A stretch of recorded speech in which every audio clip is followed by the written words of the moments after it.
হচ্ছে 5 ওয়াক্ত নামাজ জামাতের সাথে পড়তে হবে। রাজি আছেন? আল্লাহ পাক কবুল করুন, আমিন। একটা হাদিস বলি, তাহলে নামাজের গুরুত্ব আপনার মাথায় চলে আসবে ইনশাআল্লাহ। বলবো? হাদিসটা কঠিন। রাসূলুল্লাহ সাল্লাল্লাহু আলাইহি ওয়াসাল্লাম বলেছেন, যখন নবীর নাম উচ্চারিত হবে তখন বলবেন কি? সাল্লাল্লাহু আলাইহি ওয়াসাল্লাম। নবী সাল্লাল্লাহু আলাইহি ওয়াসাল্লাম বলেছেন, মান তারাকা সালাতাম মুতাআম্মিদান ফাকাদ কাফারা। মান মানে যে কেউ, তারাকা মানে ছেড়ে দিল, ত্যাগ করলো, সালাতান মানে নামাজ, মুতাআম্মিদান মানে ইচ্ছাকৃতভাবে, ফাকাদ কাফারা সে ব্যক্তি কুফরি করলো। এই হাদিসটাকে আগে শুনেছেন? আলেম ওলামারা জানেন, কিন্তু আপনারা কি জানেন? মান তারাকা সালাতাম মুতাআম্মিদান ফাকাদ কাফার, যে ব্যক্তি ইচ্ছাকৃতভাবে বিনা ওজরে, কোনো ওজর নাই, ইচ্ছাকৃতভাবে নামাজ ছেড়ে দিল, ত্যাগ করলো, সে ব্যক্তি কুফরি করলো। এখন আপনি বলেন, কুফরি যে ব্যক্তি করে সে কি হয়? যদি আমরা ধরেও নেই সে মন থেকে নামাজ অস্বীকার করে না, অলসতা বশত পড়ে নাই, তারপরেও তো কাজটা ফাঁসেকি, তাই নয় কি? আচ্ছা, তো আজকের প্রথম নসিহত হচ্ছে 5 ওয়াক্ত নামাজ মৃত্যুর আগ পর্যন্ত কেউ ছাড়বেন না। আমার সাথে ওয়াদা করেন যে ইনশাআল্লাহ আগামী যতদিন বেঁচে থাকবো 5 ওয়াক্ত নামাজ জামাতে পড়ার চেষ্টা করব, যদি জামাত না পাই একা পড়ার চেষ্টা করব। আল্লাহ পাক তৌফিক দান করুন, আমিন। আজকে যদি এই কথাটাই শুধু বাসায় নিয়ে যেতে পারেন, যে 5 ওয়াক্ত নামাজ আর জীবনে ছাড়বো না, আমাদের আজকের মাহফিল সফল।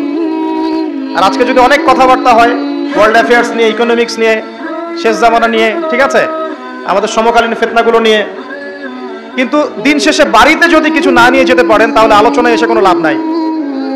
এই ছবি তোলাতুলি, ভিডিও করা, হ্যাঁ, স্লোগান দেয়া, আইওয়াস শোডাউন করার মধ্যে কোনো ফায়দা নাই। ফায়দা কিসে? কদ আফলাহা মান যাক্কাহা। আল্লাহ পাক সূরা শামসের মধ্যে বলছেন, কদ আফলাহা, সে ব্যক্তি সফল হয়ে গেল। সে ব্যক্তি সফল হয়ে গেল মানে সে জান্নাতে চলে যাবে ইনশাআল্লাহ। কে? মান যাক্কাহা, যে ব্যক্তি তার নফসটাকে, তার এই যে কলব, এটাকে পরিশুদ্ধ করতে পেরেছে, সে ব্যক্তি সফল হয়ে গেল। ওয়াকাদ খাবা মান দাসাহা, আর যে ব্যক্তি তার নফসটাকে পরিশুদ্ধ করতে পারলো না, সে ব্যক্তি ধ্বংস হয়ে গেল। নফস কিভাবে পরিশুদ্ধ হবে, এটা আমাদের আজকের আলোচনার টপিক। তার আগে আমরা বলি, 5 ওয়াক্ত নামাজ ছাড়া নফস কখনো পরিশুদ্ধ হবে না। আজকে আমরা অনেক যদি আলোচনা করি, বাসায় কিছু নিয়ে যেতে না পারি, তাহলে আলোচনার কোনো লাভ নাই, কোনো ফায়দা নাই। মানুষকে দেখানো, তাকবীর দেয়া, এই যে আমাকে প্রোটোকল দিয়ে নিয়ে আসলেন, ঠিক আছে, ভালোবাসা ভালোবাসার জায়গায়, কিন্তু দিন শেষে যদি আমরা আল্লাহর সামনে আত্মসমর্পণ করতে ব্যর্থ হই, তাহলে এই মাহফিলগুলোর বরকত নষ্ট হয়ে যাবে। আমরা কি চাই যে মাহফিলের বরকত নষ্ট হয়ে যাক? আসরের জামাত আমরা আদায় করেছি, এই জামাত আমাদেরকে শৃঙ্খলা শিখিয়েছে, শেখায় নাই? একজন ইমাম লিড দিলেন নামাজে, আপনারা তাকে ফলো করলেন, তাই নয় কি? এটাই তো হচ্ছে মুসলিম উম্মার বৈশিষ্ট্য। মুসলিম উম্মাহ হবে শৃঙ্খলাবদ্ধ জাতি, যাদের প্রতিটা কাজ হবে সুশৃঙ্খল। আর আমাদের কাজগুলো কি এখন সুশৃঙ্খল? আমরা কিন্তু উশৃঙ্খল জীবন যাপন করি। দেখবেন ওই যে একটা হাদিস আছে শেষ জামানায়, যে নারী পুরুষের পোশাক পরবে, পুরুষ নারীর পোশাক পরবে। এই যে উশৃঙ্খলতা দেখেন না এখন শেষ জামানায়। আপনি দেখবেন এমন এক শ্রেণীর মেয়ে বের হয়েছে বাজারে, রাস্তাঘাটে, সমাজে, যারা কাপড় পরবে কিন্তু কাপড় পরেও নগ্ন থাকবে। এই কোনো হাদিস আমি বানিয়ে বলছি না, সবগুলো হাদিস সহিহ। এখন দলিল দিতে গেলে অনেক সময় চলে যাবে। তো উশৃঙ্খলতার যুগ, কাপড় পরে থাকাটা তাকওয়ার পোশাক, শালীনতা। আর এখনকার যুগটা চলছে কাপড় খোলার যুগ। কথা ঠিক না ঠিক বলেন? এখন মানুষ কাপড় খুলতে পারলে বেশি কমফোর্ট ফিল করে। আর আপনারা জানেন না, এই মহাবিশ্বে আমাদের পিতা এবং মাতা আদম এবং হাওয়া আলাইহিমুস সালাম, তাদেরকে সর্বপ্রথম কে নগ্ন করে দিয়েছিল জানেন? ফালাম্মা যাকাশ শাজারা, যখন আমাদের পিতা মাতা ওই গাছের কাছে চলে গেলেন, কোন গাছ? যেটা আল্লাহ পাক বলেছিলেন ফালা তাকরাবা হাযিহি শাজারা। ওই গাছের কাছে যখন তারা চলে গেলেন, তার ফল খেয়ে ফেললেন, বাদাত লাহুমা সাওআতিহিমা, তাদের এই যে পোশাকটা, এই পোশাকটা খুলে পড়ে গিয়েছিল এবং লজ্জাস্থান উন্মুক্ত হয়ে গিয়েছে। তো সর্বপ্রথম আমাদের পিতামাতাকে নগ্ন করে দিয়েছিল কে? ইবলিস।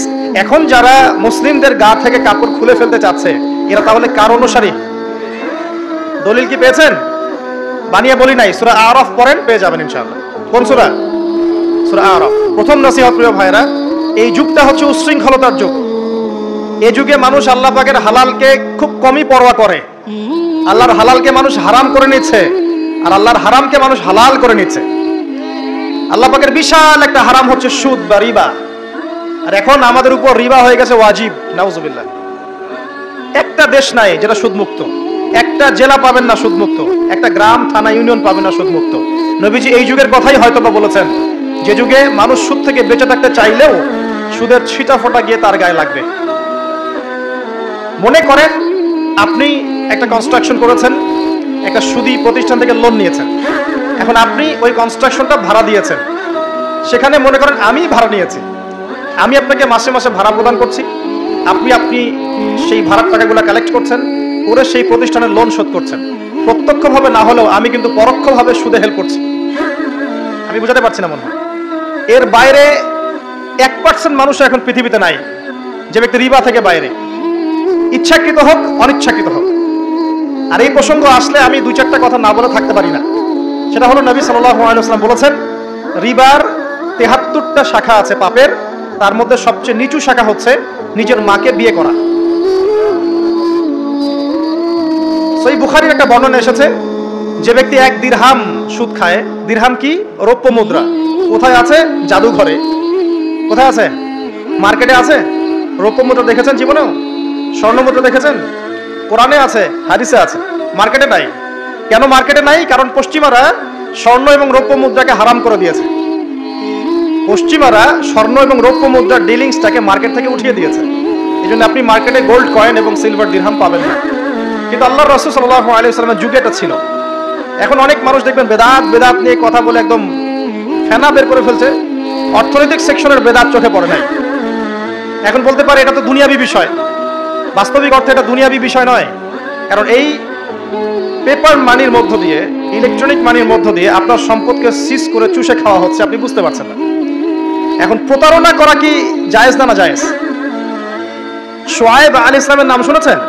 একটা কওম ছিল মাদিয়ানে, শুআয়ব আলাইহিস সালামের কওম। এই কওম সম্পর্কে আল্লাহ পাক যখনই কথা বলেছেন তখনই তাদের একটা দোষ উল্লেখ করেছেন। সেটা কি? সেটা হচ্ছে যে তোমরা অন্যায়ভাবে মানুষের সম্পদ আত্মসাৎ করো না। তোমরা অন্যায়ভাবে মানুষের সম্পদ আত্মসাৎ করো না। এই কাজটা করতো শুআয়ব আলাইহিস সালামের কওম, এবং তারা মাপে কম দিত, জনগণের অর্থ সম্পদ লুটে পুটে খেত। আল্লাহ রাব্বুল আলামিন তাদেরকে ভূমিকম্প দিয়ে ধ্বংস করে দিয়েছে।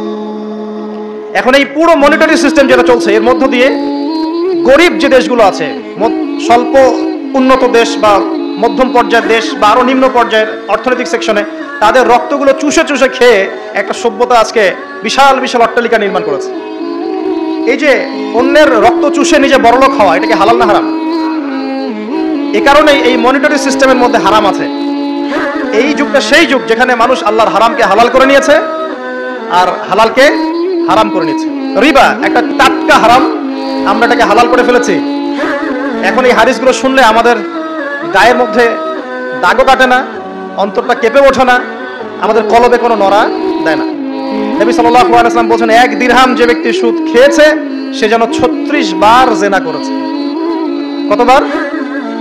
আমি হাদিসটা বানিয়ে বললাম কি বললাম না, আপনারা আলেমদেরকে জিজ্ঞাসা করবেন, বাসায় গিয়ে অবশ্যই জিজ্ঞাসা করবেন।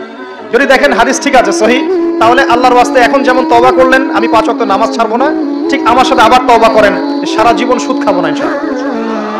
নবী সাল্লাল্লাহু আলাইহি ওয়াসাল্লাম 4 শ্রেণীর মানুষকে অভিশাপ করেছেন। 1 শ্রেণী যে সুদ খায়, 2 নাম্বার যে দেয়, 3 নাম্বার যে সাক্ষী থাকে, 4 নাম্বার যে লিখে রাখে। এখন আপনি বলেন, এই পুরো মনিটরি সিস্টেমের মধ্যে এই 4 শ্রেণীর মানুষ আছে না?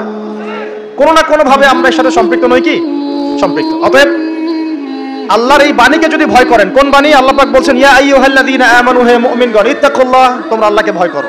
ওয়া যারু মা বাকিয়া মিনার রিবা ইন কুনতুম মুমিনিন, তোমরা সুদের অবশিষ্ট অংশগুলো ছেড়ে দাও যদি প্রকৃতপক্ষে তোমরা মুমিন হয়ে থাকো। ওয়া ইল্লাম তাফআলু, তোমরা যদি সুদ না ছাড়ো, আল্লাহর হুঁশিয়ারি শোনেন, যদি তোমরা সুদ না ছাড়ো, ফা'যারু বিহারবিন মিনাল্লাহি ওয়া রাসূলিহি, তাহলে আল্লাহ এবং তার রাসূলের সাথে যুদ্ধের ঘোষণা শুনে রাখো। আল্লাহ এবং তার রাসূলের বিপক্ষে যুদ্ধ করে কেউ জান্নাতে যাবে? কেউ কবরের আযাব থেকে বাঁচতে পারবে? কেউ হাউজে কাউসারের পানি পাবে?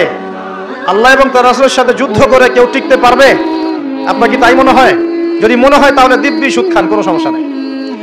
আর যদি মনে হয় যে আল্লাহ এবং তার রাসূলের সাথে যুদ্ধ করে আমি পার পাবো না, আল্লাহ এবং তার রাসূলের বিরুদ্ধাচরণ করে আমার কবর টিকবে না, কারণ আমি একটা কথা বারবার বলি আপনাদেরকে, যে আল্লাহ ছাড়া আমাদের আপন বলতে কেউ আছে? একাই এসেছেন পৃথিবীতে, একাই যেতে হবে। আপনার খ্যাতি, আপনার অর্থনৈতিক খ্যাতি, অর্থের প্রতিপত্তি, আপনার ক্ষমতার দাপট, আপনার ধর্মীয় দাপট, কোনো কিছুই, ফ্যান ফলোয়ার্স, কেউ আপনার সাথে কবরে যাবে না। মনে করেন আমি আসছি, আপনারা সবাই স্লোগান দিচ্ছেন, কথার কথা, আপনারা আমাকে ভালোবাসেন, বা একজন পলিটিশিয়ান আসছে, আপনারা সবাই স্লোগান দিচ্ছেন, ভালোবাসেন তাকে। দিন শেষে ওই পলিটিশিয়ান একাই কবরে যাবে, দিন শেষে আপনিও একাই কবরে যাবেন, আমিও একাই কবরে যাব। আলটিমেটলি কি হলো, দুনিয়া এবং আখেরাতে আল্লাহ ছাড়া প্রকৃত বন্ধু আমাদের কেউ নাই, প্রকৃত মওলা কেউ নাই। সেই আল্লাহ এবং তার রাসূলের বিরুদ্ধাচরণ করে কেউ তার সাথে যুদ্ধ করে কবরে পার পাবে, এমনটা ভাবা বোকামি নয় কি? আল্লাহ পাক আমাদেরকে বোঝার তৌফিক দান করুন।